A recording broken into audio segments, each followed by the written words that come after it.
New Year to everybody who is tuning in. This is week 6 of the ESL Hearthstone Legendary Series brought to you by Newegg.com. My name is Dan Frodancho. Today I'm joined once again by TJ Azumo QT Sanders, hailing all the way from San Diego. We're broadcasting live from Burbank, but it's pretty cold, it's pretty chilly, so hopefully you guys can get inside the inn and get a little warm because we have some smashing games for you today. Yeah, 55 degrees, I guess, is pretty chilly for Southern California, but freezing, dude. it's pretty nice weather. And now that we're in week number 6 of the Legendary Series, the stakes are pretty high. Once again, for these last 4 weeks, the winner gets an automatic invite to that $20,000 land final in February. So these guys definitely want to put on a show. Let's take a look at the 8 players that we can expect to see today. We'll have single elimination. We start this day off with Gooby Sencho, who qualified from the Open yesterday as the first seed, versus Hyped. Then we have Zalay, who was qualified from last week, ended up getting a re-invite due to his placement, versus Show, who finished second place. Follow that, we have Flybird versus Sixo, and then we wrap up the quarterfinals with Magic Amy versus Trump. This is a pretty stacked lineup today, I'd say. All these players have proven themselves on one stage or another. Of course, this first matchup, which is going to be between Gooby Senchu and Hyped. Gooby actually went through both 2 weeks of open bracket play to make it to that Challenger Finals, and we actually saw him yesterday 6-0 his way to making it to today. So right. I'm really looking forward to that. Yeah, there's many stories that we'll be talking about throughout the day. The first one, of course, Gooby, he got denied a chance to play in match day on Saturday. Last week on Friday, he was in 3rd place, and the top 2 go on to the main event. So unfortunately, he didn't make it last week, but maybe this is an opportunity for him to shine. Now remember, one person who wins this week, the first place finisher, gets an automatic qualifying seed for the $20,000 land finals happening in February. Dark Wanix was the first player the last time we saw it, right before the new year started, and he was able to get his ticket, but there's 7 spots remaining. We take the top 4 first place finishers as well as the top 4 in points. If you guys are looking for more information about how to find out how to qualify, because it's open to everybody, or even the current standings, check out the link below at esl.gg/legendary series. Also, while you're on the ESL website, we also want to thank the people who make this possible. You can check out esl.gg/Newegg Esports and get all kinds of cool discounts on Western Digital, Crucial, storage memory units, as well as Cooler Master, all kinds of cool swag. Yeah, definitely thanks to those guys for making all this possible. I know I'll be checking out some of that gear. But I think it's time to start getting in and talking about that first matchup that is going to be between Gooby and, of course, Hyped from Frodan's very own Tempo Storm. So I know you're probably excited for this one, but you can see the match plate coming up on your screen. Now, the format for this tournament, for those of you guys who are new to the Legendary Series, is a little different to what you guys may be used to.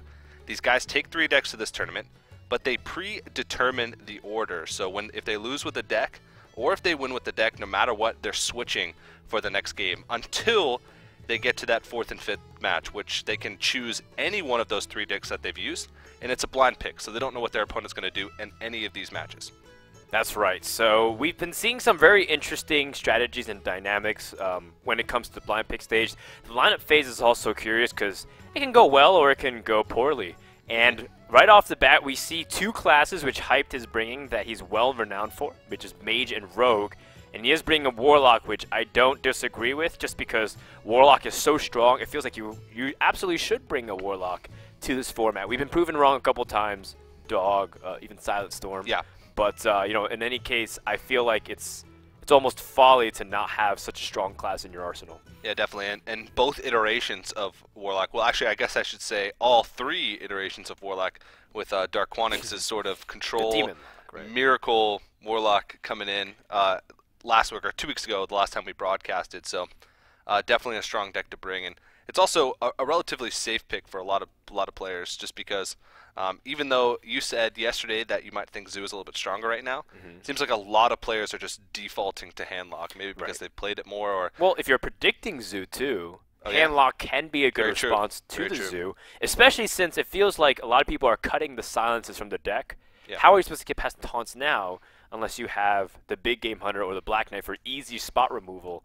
It's harder. You have to crash the gates with Power Overwhelming, more buffs, and you don't always have that. So Hamlock seems to be more defensive, and a lot of players tend to default to it because it's easier to line up, and it is pretty consistent with all the tapping.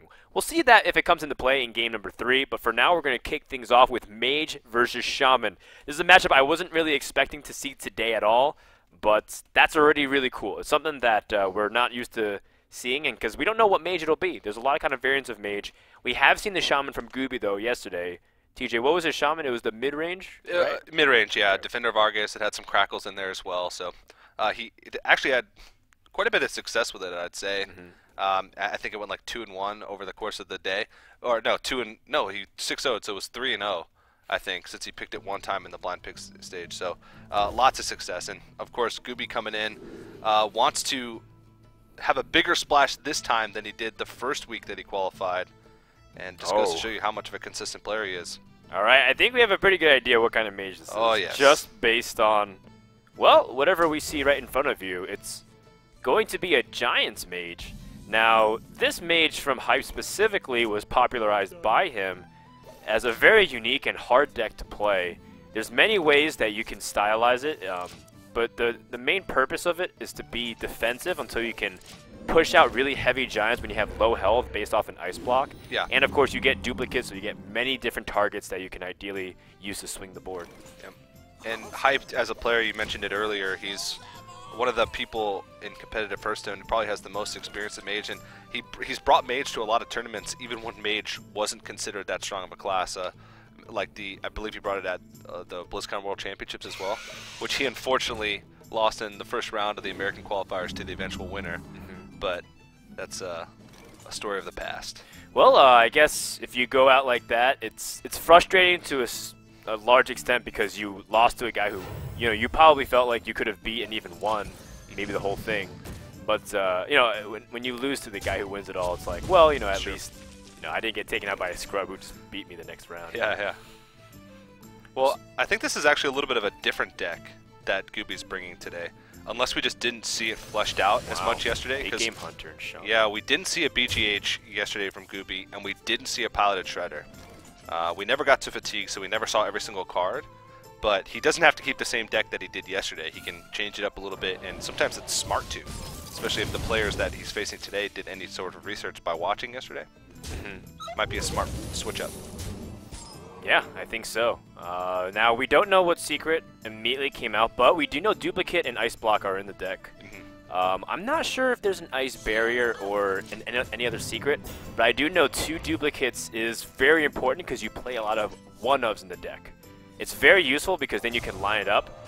And this is already a test for Duplicate because you attack after you Hex, and Gooby sees, oh, no Duplicate, so I wasted a Hex. But that's where the BGH comes in because it acts like another form of removal. It still doesn't guarantee him knowledge of what secret that is, though, because there's still a couple more. He hasn't really tested much yet. I guess he knows it's not Counterspell because of the Hex, so it could be Ice Block, could be Ice Barrier. Have to be careful. I mean, if it's Mirror Entity, you don't want to give any of these targets. Yeah. Just because you don't want to play BGH suboptimally. It's a very tricky situation. If it's Counterspell, you might dedicate half your mana turn to doing nothing. This is a very problematic. And of course, we know it's Ice Block. There's nothing that's going to pop it immediately here.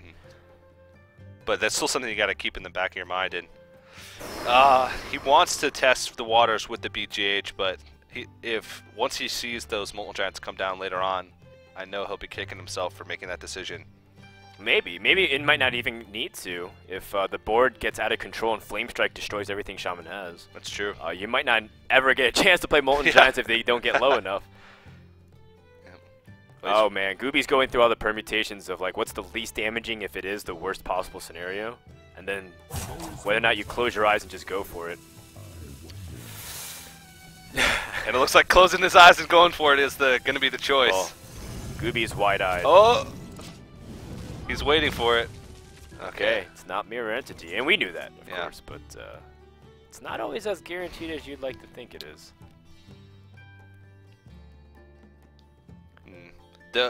Now, the one thing that I've noticed about the Giants mages is that they don't have as much of a draw engine as like Freeze Giants. It seems like they sometimes lack a lot of card draw, and sometimes it can be tough to play defensive in some circumstances. Well, you do have Arcane Intellect, I believe, in this deck. Arcane Intellect, but I think that's about Duplicate. Duplicate is very much powerful card draw. Because you get to draw from a source of cards that you know can get guaranteed. Against Shaman's a little bit weaker because of the Hex. It can actually completely backfire. But, Hype's already seen 1 Hex, so it's good. So how do you go about this turn if you're Gooby? It seems like you want to try and keep your health as high as you can on this Fire Elemental, so that way you can bait out, if he has a Fireball or a Polymorph, so that way you have other threats in the deck that can line up. So I think keeping it high health is a pretty big priority. Yeah. So if you play the Astral Drake and Crackle, you guarantee a roll that can kill off the Sludge Belcher, but then you're still getting through inefficiently. Yeah, that's very true.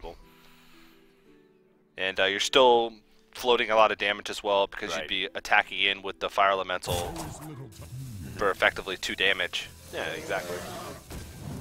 But it looks like that's going to be the play, and definitely wants to preserve that health. Yeah, but Flame Strike will definitely have something to say about this. Oh, yes. Ha! And good thing he had the spell power. It was a 4 roll, too. Yeah. We saw some pretty underwhelming Crackles yesterday as well, and there is the Arcane Very Intellect. important draw. Yeah. Now, do you feel pressured enough? It is 11 damage. Flame Strike seems to line up perfectly here. I think so. Even if you have Molten Giants, I don't think you want to take that damage because you're still. The game is still young. You need to develop your hand a little bit better. Wow. So Big Game Hunter lined up perfectly for Dr. Boom. You still also have Fireball at your disposal if you don't want to use your Big Game Hunter, but I think this is the best target for it because not many Shaman decks have a better target than Dr. Boom. Now, other than maybe Neptulon, but I think like Neptulon maybe even got subbed out here for Dr. Boom. Yeah. And of course if he decides to use the BGH, which almost seems like it's going to be a possibility, which definitely seems like it's going to be a possibility, sequencing definitely matters. I think he also is talking about the possibility of attacking a bomb, hero powering another bomb first, and then playing the Big Game Hunter so it doesn't get jeopardized. Yeah, But the sequencing is very important. So I think Hype's just going over all the permutations, making sure that he lines this up correctly. Yeah. Because if you hero power a bomb first, then it kills your Mad Scientist, you're still leaving a bomb up. Right. But then do you want the duplicate to go down on the BGH? It's an ice block.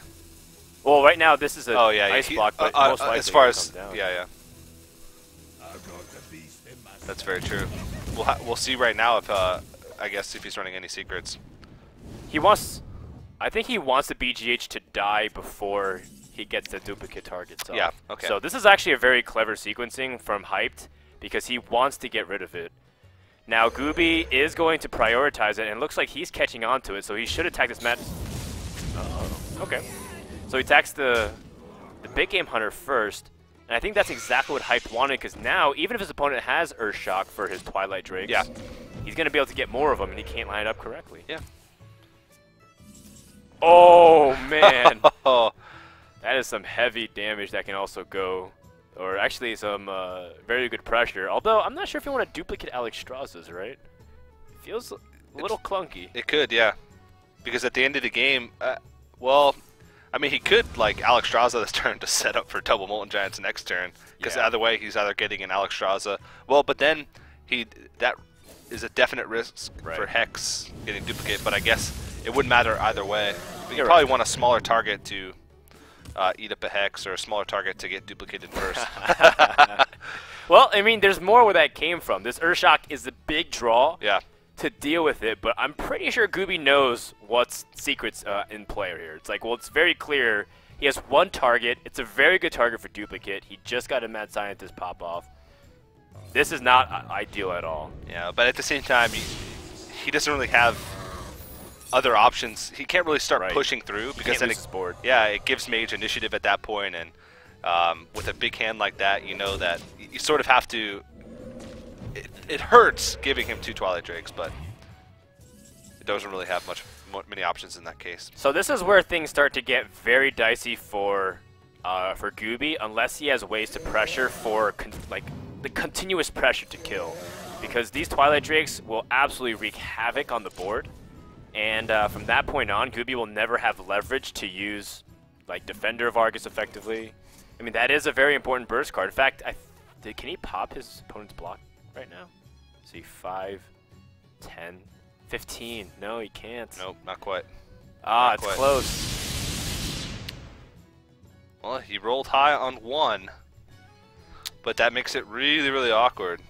Either way, it would have been pretty awkward. Lightning Storm is not very good against this type of deck anyway. So No. many single target high health creatures. Yeah, you look at it, it's like Twilight Drake, Sludge Belcher. None of those are that bad against Lightning Storm. And he's starting to run out of cards as well. Yeah. I mean, his hand's just really weak right now. Problem also is Gooby needs to protect his Flame Tongue Totem because it is another form of burst with his Alec here. He really wants a... Another Taunt Totem? Oh! Well, at least he's catching some breaks here. That's very big. I think he might feel like he has to play his Defender of Argus or Feral Spirits as well. I think he needs slightly more power on the board, but it's scary because of another Flame Strike. Because now you're still don't even threaten to kill your opponent next turn. Not with that draw, at least. Frostbolt. This is a pretty scary hand here for Hyped. I think it's definitely a case for a Ragnaros play, but if you want to be defensive, you still have an opportunity to Frostbolt and then play like another threat as well. I think double I do think a big threat is really big. Double Molten. I think that's going to be it. Whoa! He attacked before he went for the Flame Tongue, so... I mean, if you think about it, what's wrong with this play? It's like, you know you've been through 1 Hex. Well... You know that you had 2 Twilight Sharks on the board before and he couldn't deal with them. It's true. The problem with doing a play like what I even just suggest is that Ragnaros would get overwhelmed by the big game hunter and then you lost momentum. Yeah. So. Now he's still got at least a little bit of momentum going in his favor. So it's still Ice Block. I mean, there's plenty of ways for Hype to deal with it. That feels like way too many Twilight Drakes in one deck, but that's the power of Duplicate. Yeah. He's not going to need that for now, I think, because Frostbolt and then... Actually, it might be okay to drop this Twilight Drake this turn, too. I think you're starting to sense that, like, if you're hyped, you're starting to sense that you might die, whether it's Doomhammer or, like, a Rockbiter combination of some sort. So I think you have to be mindful that your Ice Block might get popped, in which case you have to consider, 1, how the state of the board will be afterwards. Will you be safe enough to Alex Draws yourself? And then 2, will you be able to even kill him? So that way that won't be necessary. Yeah. And you know that your opponent is running low on cards as well. So you can outlast him as well. And okay, so Frost Nova is going to be the choice. So he's got lethal next turn with just a Molten Giant and a Fireball. But we know that there's definitely ways for this to stall out, as there are taunts available to Gooby. Yeah. If he plays the Alec here, let's see, if he plays the Alec here, he's going to crash it because he has 5 attack, and that's not going to be enough to kill. No. Just feels like a really underwhelming Alec here at this point. Using Alec here basically just to kill off a Sludge Belcher, and I mean it puts up a wall. That's really what he was going for there. Sort of a desperation attempt to try and keep himself alive and take a little bit of power threat off the board, but... Right.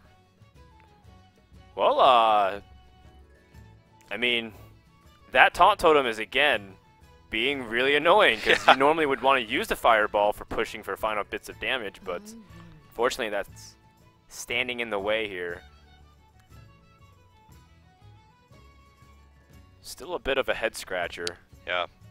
And there's a lot more taunts where that came from. In fact, this Taunt Totem rolls, the non-stop Taunt Totem rolls, has been very, very effective for Gooby, despite the fact that he's not drawing all of his burst damage cards. Like, he hasn't had his Rock Biters to pair along with this Alec here.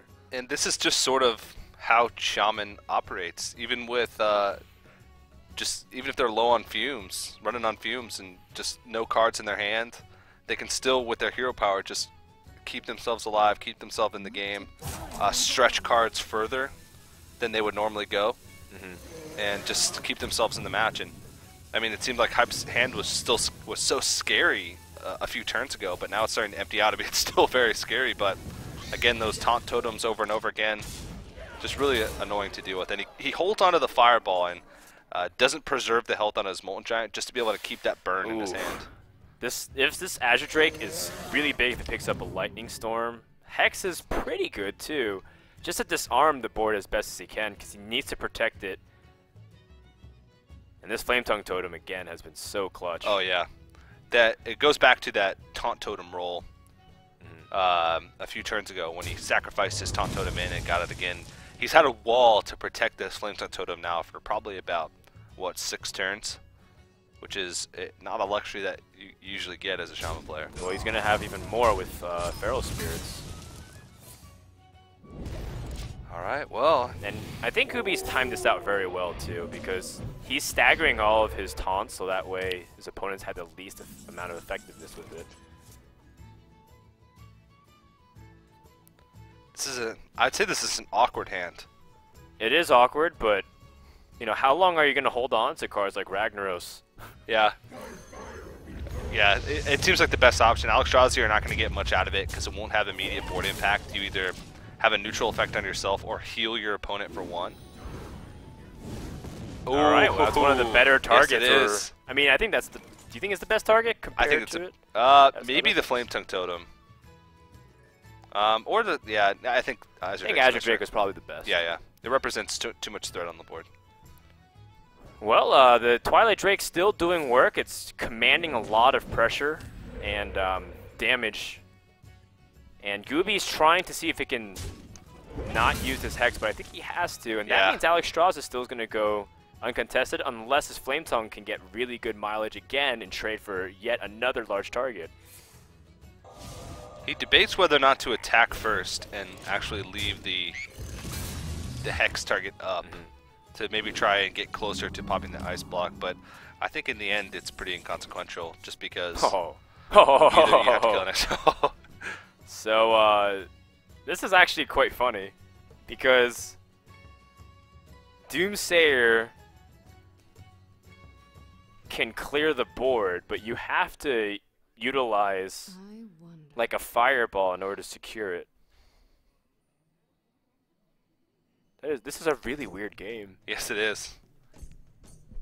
So the way to do it would be to Doomsayer and then fireball the Flame Tongue. Yeah. And then your opponent can't deal with it unless he draws another Earthshock, right? What to do? Or a Crackle. And rolls high. But you're not really taking out much if you do that. 2 totems plus a zombie chow. You're stopping him from creating any more pressure on the board. Well, I think that's the only play. It's you're paving a way for a clean Alexstrasza because of the Flame Tongue totems. That's true. I'm pretty sure that this is a little bit of a riskier thing because you're taking off. You're still allowing. Oh, actually, no, it's about the same because of the Flame Tongue totems. But yep, that is a snipe. That's on a the fantastic Doomsayer. draw right there. Because not only does it allow him to pick off the Doomsayer, but it puts another threat on the board. Gets him closer to being able to pop that Ice Block. The one bad thing though is that he's gonna overextend here. I mean, it's a rush at this point. You're trying to rush down the mage. What is he thinking about right now? Positioning? Yeah. Well, he saw his opponent played a big game Hunter. But I don't know. I think you're still positioning it on the left here. Yeah, I'd say so. I think he's trying to calculate how much damage he can do next turn. If he puts it on the left, weighing it against how likely it is that his opponent has a second BGH. And that's a oh man, that was something Gooby was absolutely afraid of for such a long time. And Gooby that is knows. devastating. Yeah. That is cold-blooded hype. Yeah. No emotion whatsoever. This might come down to last fatigue stages here. Yeah. Well, I mean, if you think about it, both players have had some pretty good draws right off the top. The Earthshock for the Twilight Drake, even the Fire Elemental just last turn, so. An Explosive Sheep as well. Well, I think Alexstrasza here is his best bet. No more Flame Tongues, no more Hexes. Yep. He's used a Crackle. Explosive sheep, so that way once more he can clear the board. Very, very patient play. Yeah.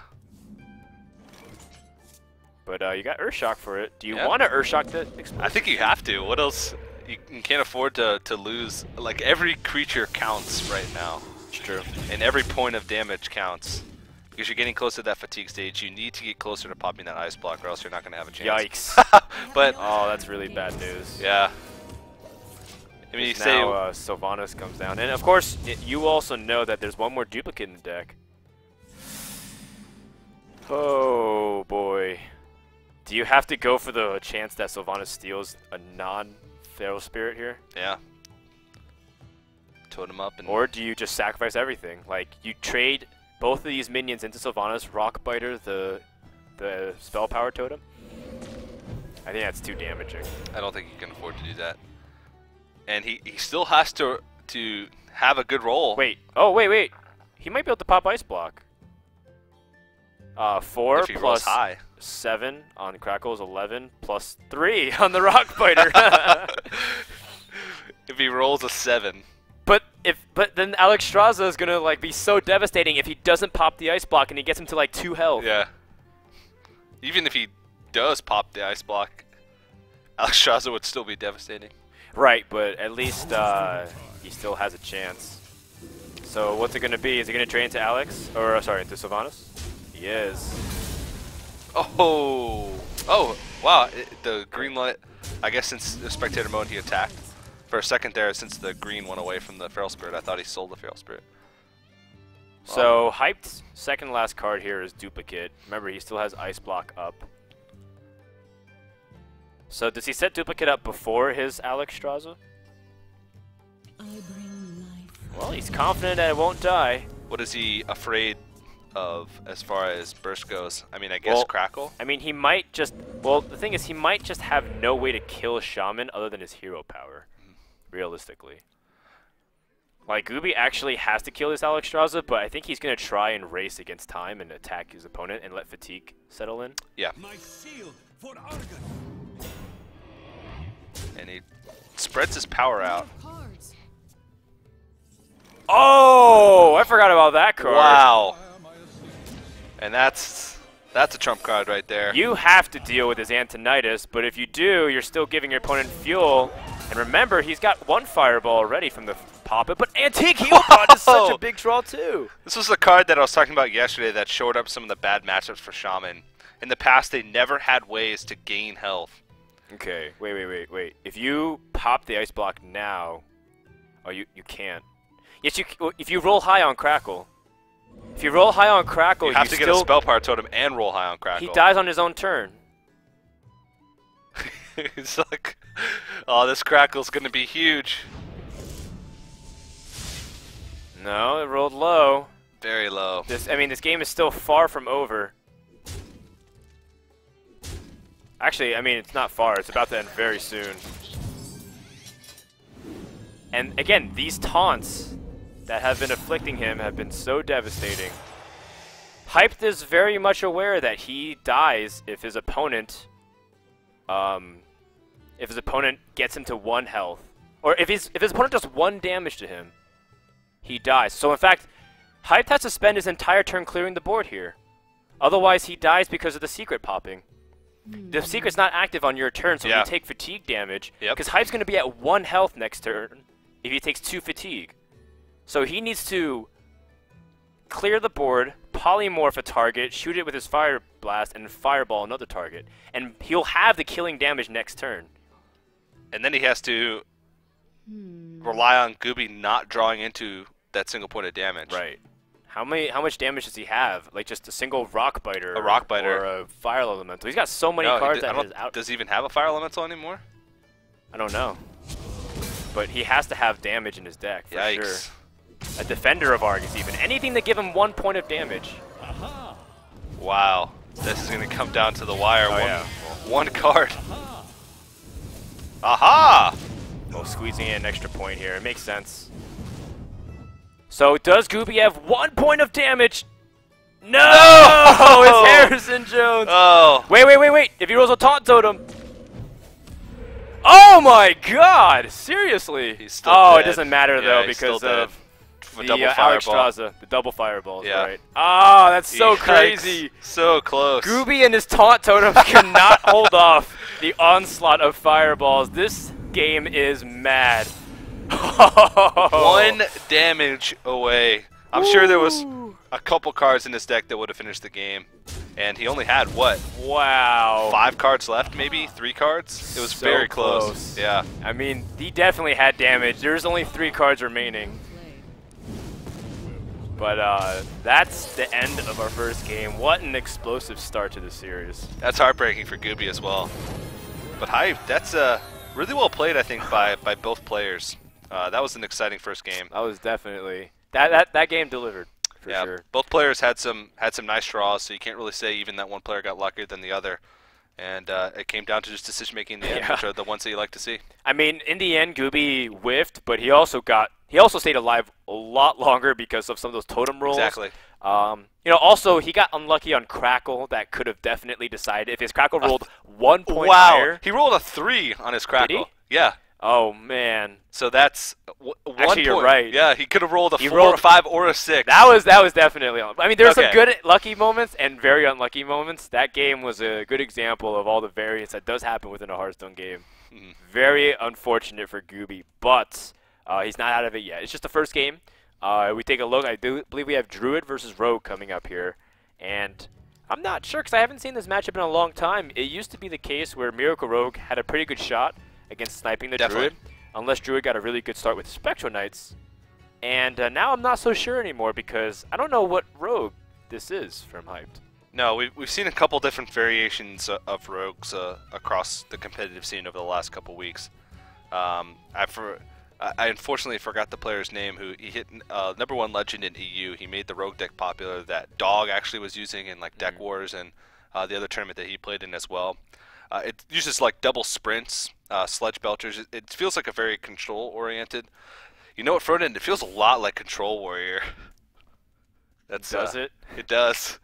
Dr. Boom, Ragnaros, cards like that. So that's the one that I think is the strongest right now as far as rogue variations go. But there's also some mech rogues out there, and people are playing around with things. And Hype is always an innovator as far as rogues go. So we'll have to see. All right. Well, Druid versus Rogue should be a very interesting one. Depends on what it is. I've seen also the one that Archon has created, which is very combo oriented and like kind of like OTK, because you have so many ways to add damage to your weapon and then Blade Flurry With and the kill oil, off. the right, the Sharp Sword oil. Sharp Sword oil, yeah. And you just add some attack. Yep. Pretty devastating stuff. Well, looks like we have a Rogue. I'm not necessarily pegging it as one or the other.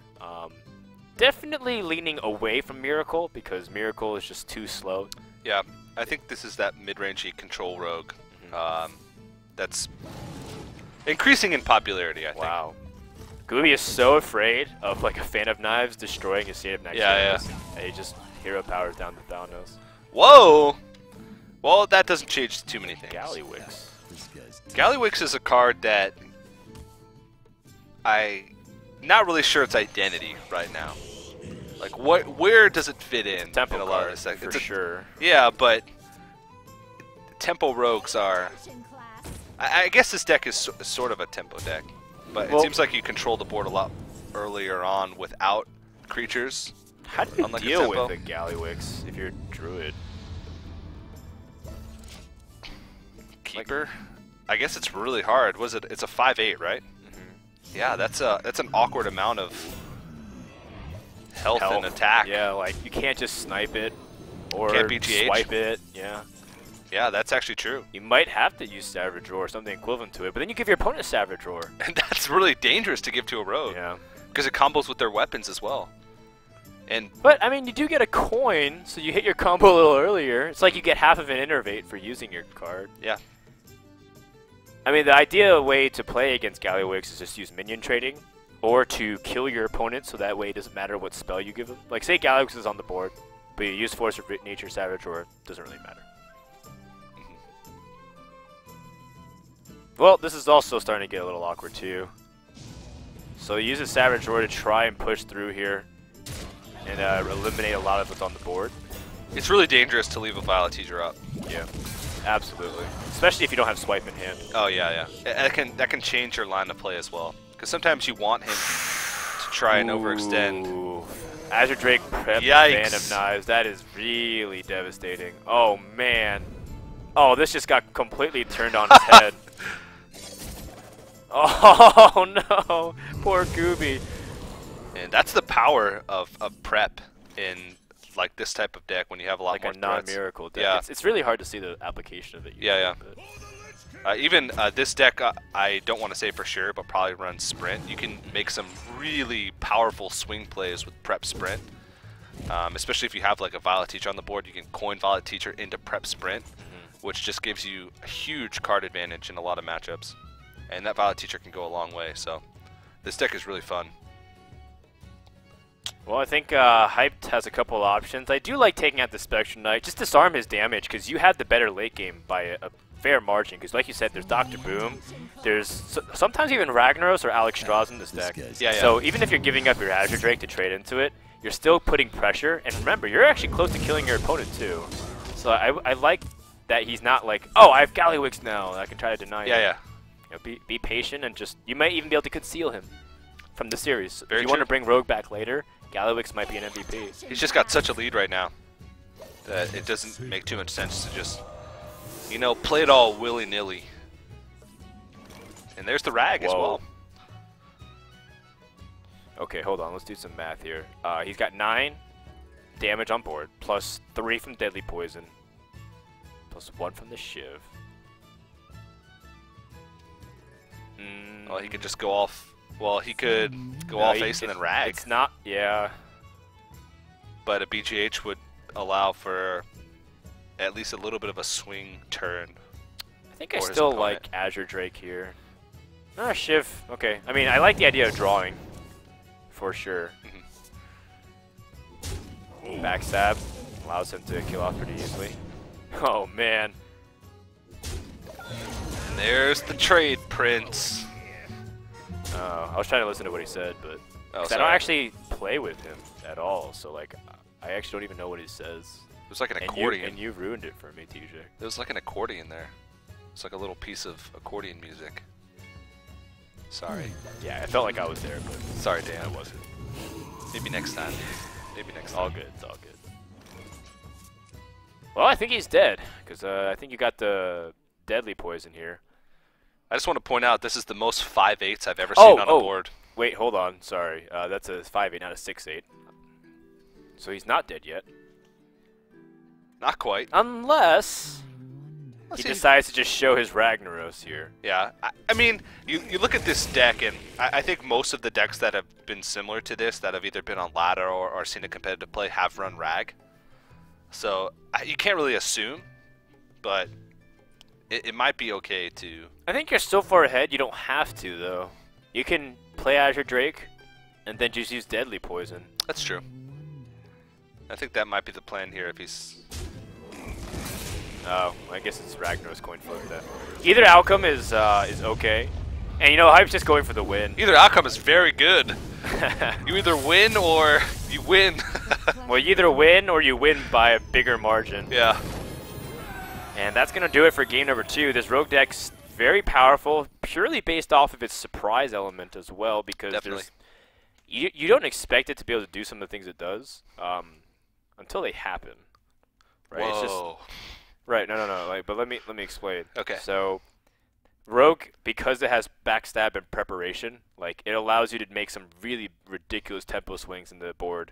And then you expect them to be out of cards because they're using a lot of these cards to gain board momentum, and then they prep sprint, and then it's like, well, on turn 7 they prep sprint into like SI7 agent, and they still destroy your board with a backstab. And yeah, it makes it really hard to play around things too. Other than like very early on, once you get into like the 5, 6, 7 mana, it's just so hard to play around anything, and it makes it tough. And that's sort of just how swingy of a card.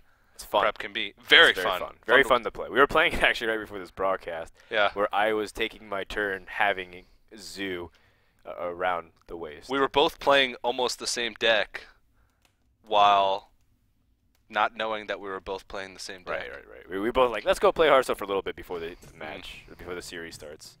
And we both end up playing Rogue. Well, here we go, Warlock versus Warlock. Is this a zoo? Is it a handlock? Last time we saw Gooby play Warlock, he played the slower handlock. And then Heights, I actually haven't seen him play much Warlock. Whenever he brought a third class, it's always been like Druid. Yeah. Or Druid, Rogue, Mage, or Hunter. Hunter, really? He used to bring Hunter. Yeah. Hmm. I haven't seen him bring Warlock that often. Well. And Hype was telling me that he's been practicing Handlock. Okay. Like Usually, it's one of those decks that he wanted to get better at. Usually, if you haven't seen a player play much Warlock, and they bring it out in a tournament, it's usually Zoo. Okay. I'm not sure. So if you're going with Zoo? Yeah. Okay. I'm gonna side with Handlock here, just because I know he was mentioning to me that he's been wanting to practice Handlock, although I'm not sure, and it could be for the exact reasons that you said. That maybe he's unfamiliar with it in the tournament scene, so he'll bring Zoo.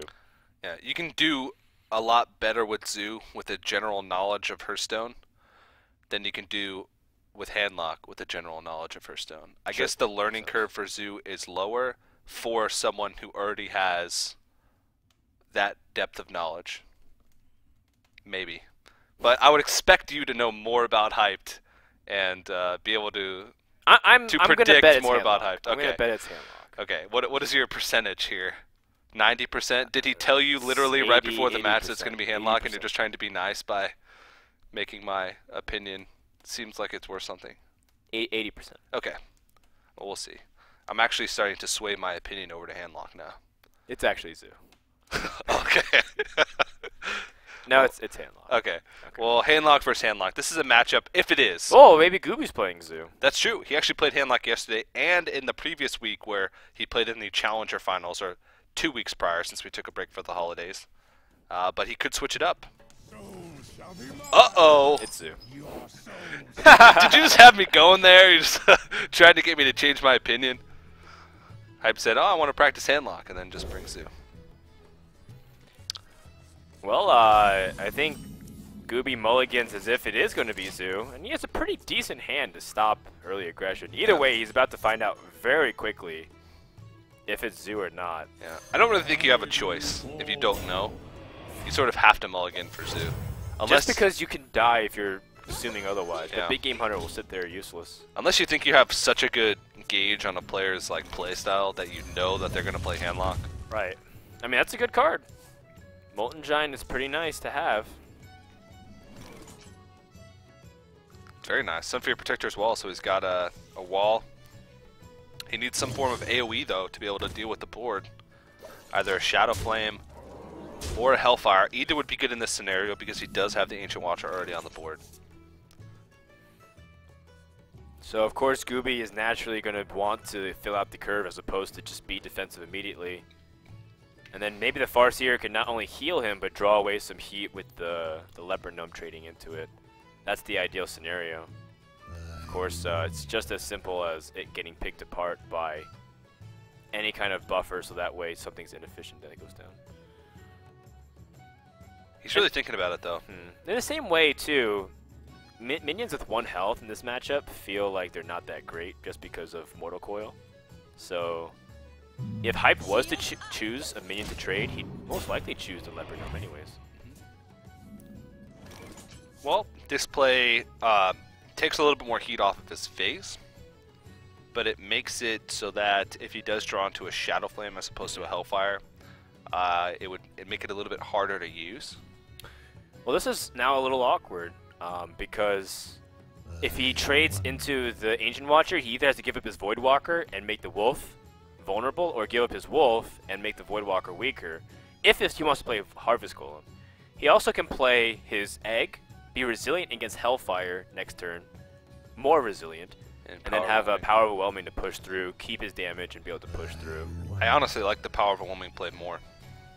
But at the same time, if your opponent goes defensive like this, does that telegraph that they might not have Hellfire? I mean, it's still too early to tell. Yeah. It's turn 3. And you don't really know, I guess you don't really know what their other options were in that play.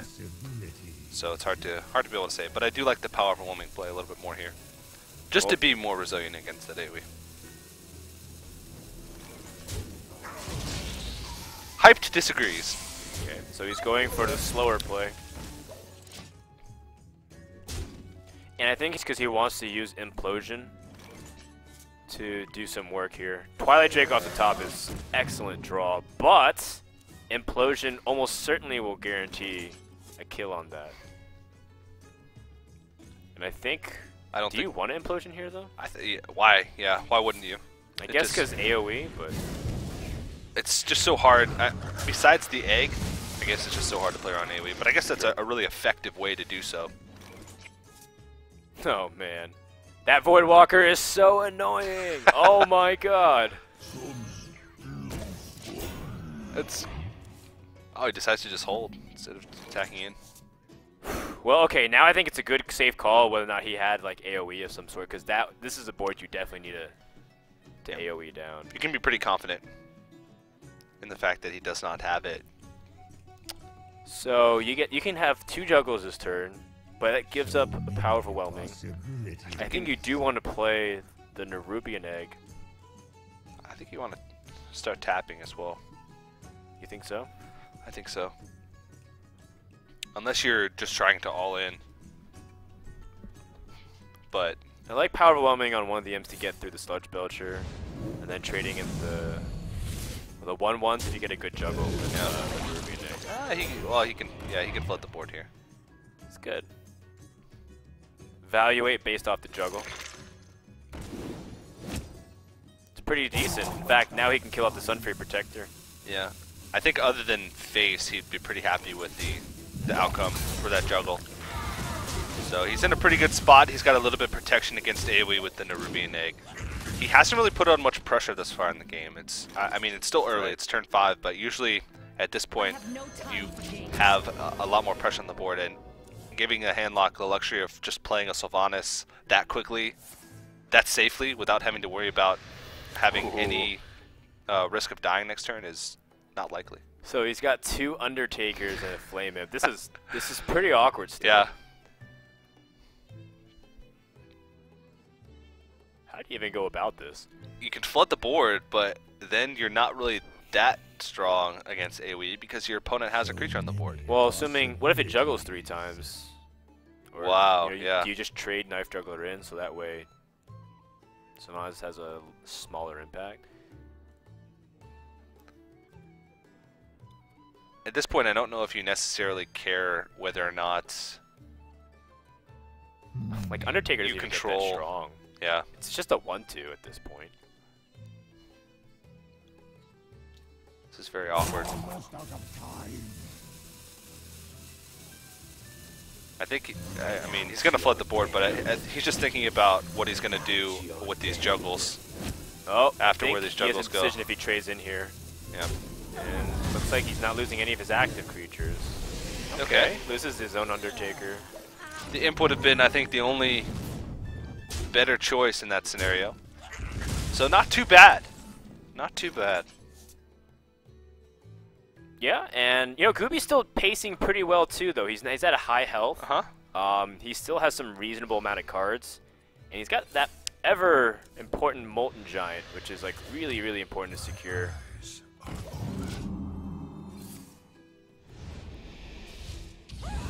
He still hasn't seen Doomguard though, and that's always that's always definitely something you're afraid of. Seed Giant. When there's no Siphon Soul. It kind of hurts not to tap on this turn, but if you're putting out a huge threat, then I guess it doesn't matter too much. 6 mana Giant though. Yeah. I think you're that sad. Whoa! That hurts. Well, I think that's justice for Gooby for how many times the top deck has hurt him for like AoE sweep, you know. Or the justice for that 3 damage crackle that he had in his Shaman game. Still too soon. Yeah. How many? Like the fact that Hype still hasn't tapped into a Death Rattle is also quite amusing too. He had double Undertakers and 3 or 4 draws now. He hasn't really tapped that much this game though, it seems. Yeah. Because only twice actually, because there was 3 damage from the Flame Imp. Which I guess it's turn 8, so it's not too bad. I guess he tapped on, what, 25% of his turns. I guess he's hoping that this juggle hits one of the 2 health minions so that the Dire Wolf can pick up a trade here. But Hype's very soon going to get overrun by bigger threats. Like, how can he deal with Ragnaros? He can't. He's going to have to pop his own egg here. Wow, these are like some pretty good juggles for Hype. I feel like he's gotten really good juggles all game. One more. Ah. Can't win them all. No, you certainly can't. Oh, just throws down the rag and... If Rag hits face, though... It did. He gives him a small opening. But still, he's really healthy. 18 health. Right, but... He's giving him an opening. Because, he can't kill him again the next turn. And he has big minions, but he doesn't have taunt. So, like... Say both the... I guess, I don't know, maybe Hype will trade, but say both of these hit face. It doesn't matter how many Molten Giants you have if you don't have anything to give it taunt. Very true. Because then he puts him at 11 health, and then he's on a Doomguard draw to win the game. Yeah, and you could throw those suckers down, but if there's nothing to activate them, they're virtually useless until the following turn. I think you go for it. You have to at this point, I think. Although, Shadow Flame? No, he'd be fine with Shadow Flame. I think he's calculating all the odds, like Hellfire, Shadow Flame, like, do I die? Pretty tight. He's got a decent board for Rag though. That's a pretty important draw. The taunt is what he needed.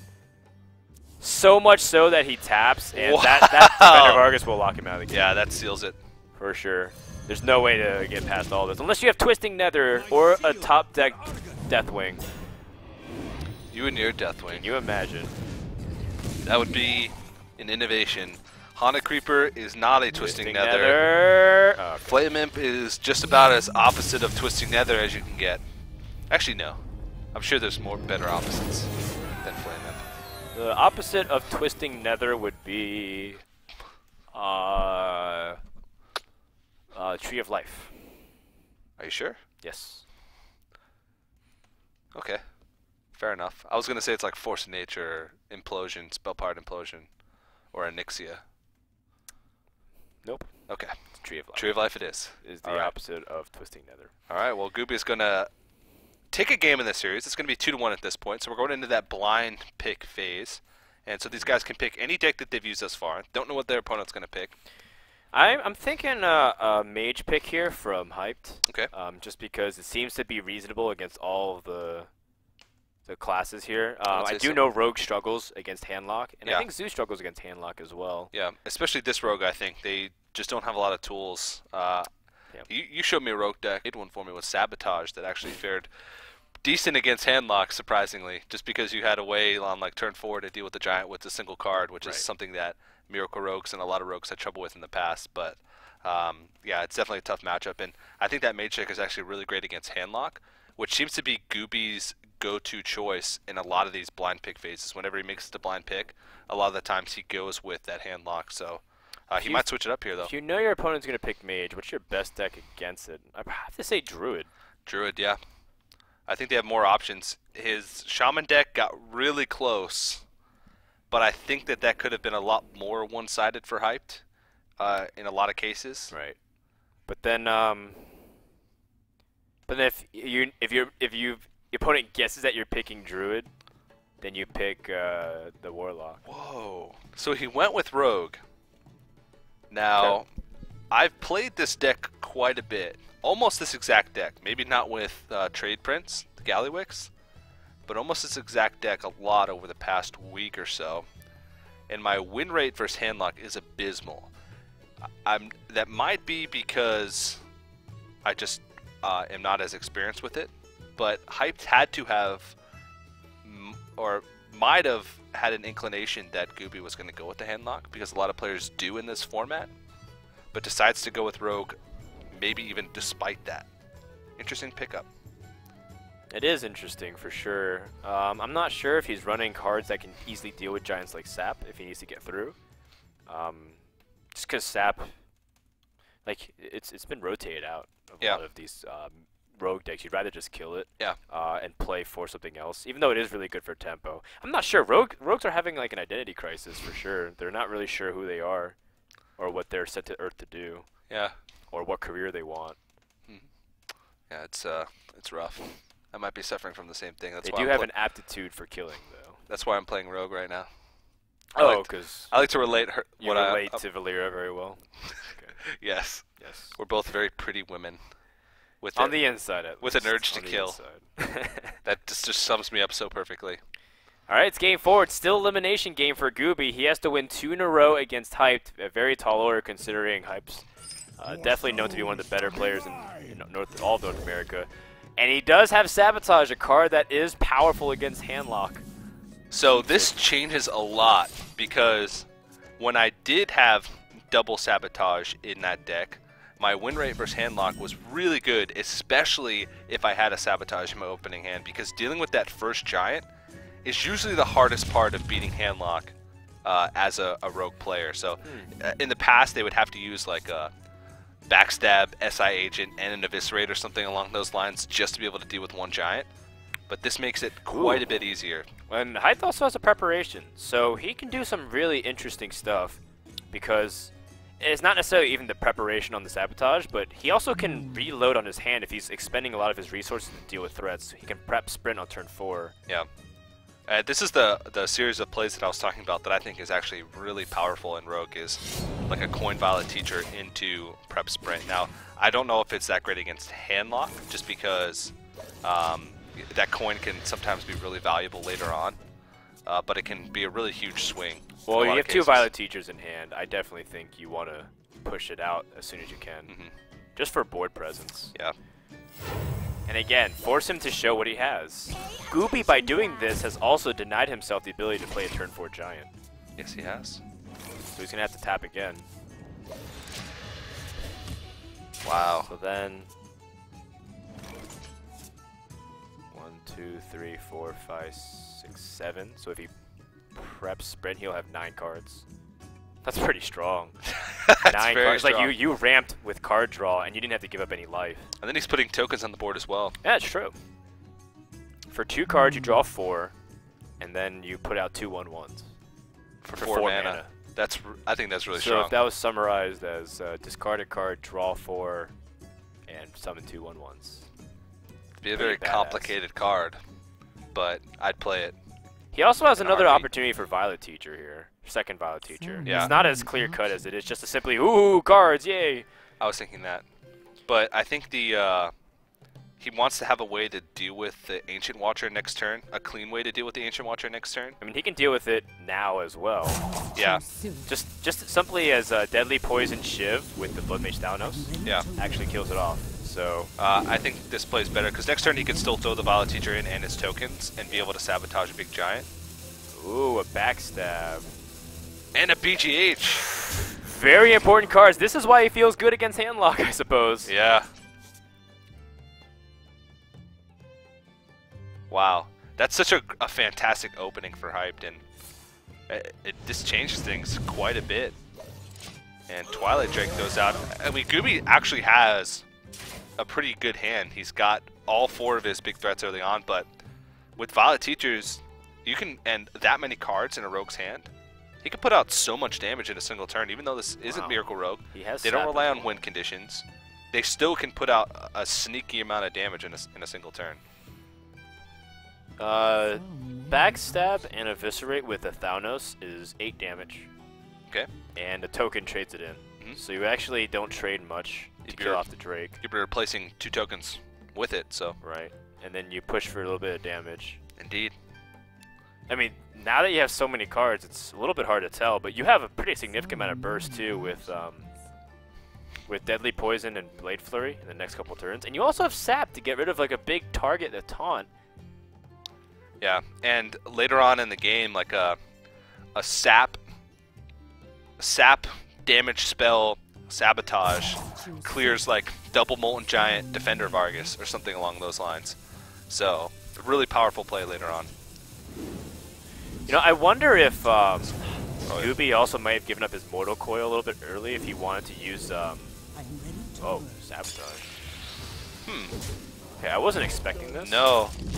But I think Hype's making a read based off of what his opponent showed in the first few turns of the game by not having a turn 4 play. Yeah.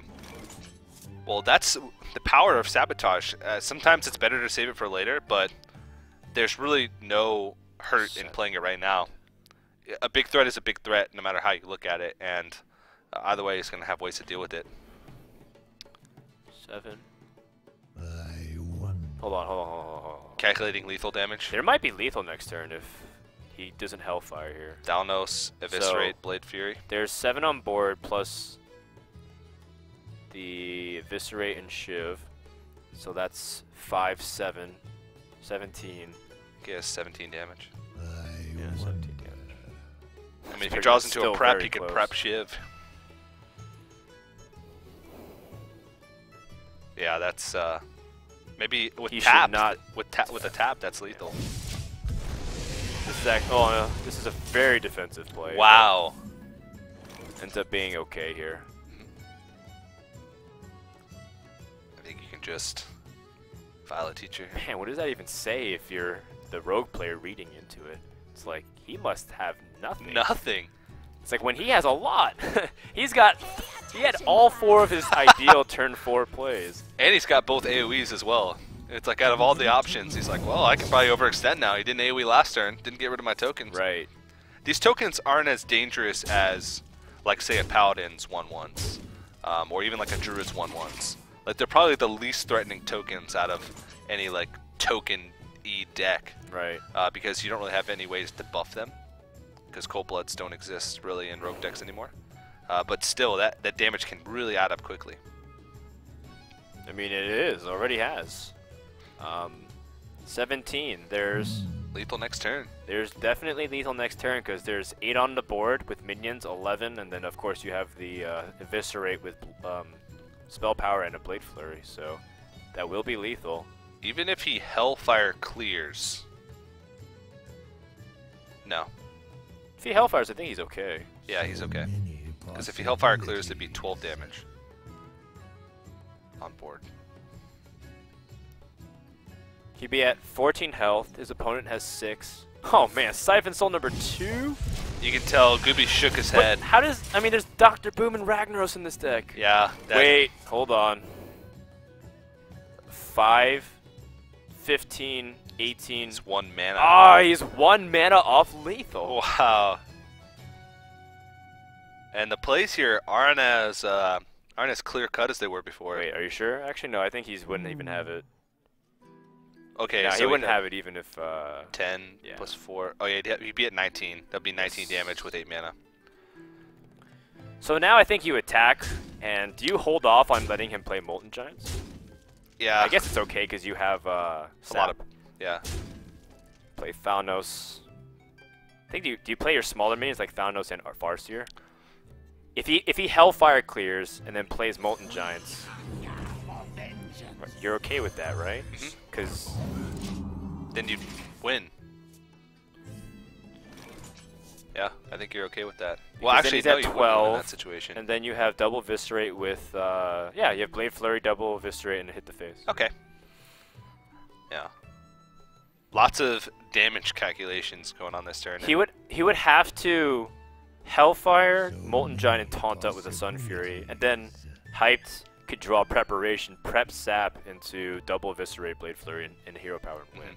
So it looks like no matter what Gooby does here, he's dead. Yeah. A very, very meticulous setup here on both ends, like a lot of calculations. But looks like in the end, Gooby is going to go down here. Yeah. And he had to play that Molten Giant before the Hellfire, or else he wouldn't have had enough mana. So there's no choice in injuring that. This is exact lethal here, I believe. Yeah. You have to Blade Flurry first, and then double Eviscerate for 8 damage. That's 11, and then Hero Power and kill him. Exact lethal for exact mana. Yep. And Hype's played so much Rogue that there's no way he's gonna miss like lethals. Yeah, He always counts it out as best as he can. Yeah. And you always have to play ahead as Rogue, at least a little bit, to sort of make sure that you set yourself up for lethal. And that's a pretty quick first series, but a really exciting one. I mean, that's already in contention for one of my favorite series of the day, just solely off the first game. And you know, what a great run again by Gooby. But I feel so bad because it's last time in week 5, he was one game away from going to the Saturday event, got denied there, and now here he's one round away from being invited back and having another chance. But that's just how it is. It's brutal nature of having these open competitions. But I think he definitely made a name for himself. So if not this season, Gooby, that you able to get to our offline finals, I think definitely people have put him on notice. Yeah, and he's won a little bit of cash as well from the Sunday Cups. And yeah, you have to remember yesterday in the Challenger Finals to get to where he is today, he went 6-0 in his matches. So that's really impressive stuff. And I mean, he had a good showing. He had some really great play over the past couple of days. But hyped. I'm excited. I'm very hyped to see him move forward and make it back and say, that original easy pun. puns. Yeah. Well, we certainly have a nice show coming up for you. Yeah. With the next match. Wow, you really trumped my pun. Did you say he went 6-0?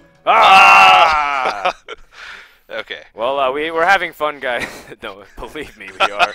Our next match, like we said, will be Zalay versus Show. This one's going to be cool because it's between 2 semifinalists from the previous week, and they do match up another unknown guy who's showing some consistency with some pretty solid play, up against a player that's pretty known for his consistency in Warrior, at least when he plays as #1 in the region. That's going to be coming up for you guys. We want to also thank the people that make this possible. That series was brought to you by Cooler Master, Western Digital, and Crucial. Check out all the products during the break at the link below at /Newegg Esports on the ESL's website. And check out all the cool discounts that you can get on storage, memory, gear, and more. We'll be back in a few minutes with our second series of the day. Don't go anywhere. Week 6 of the Legendary Series continues right after this.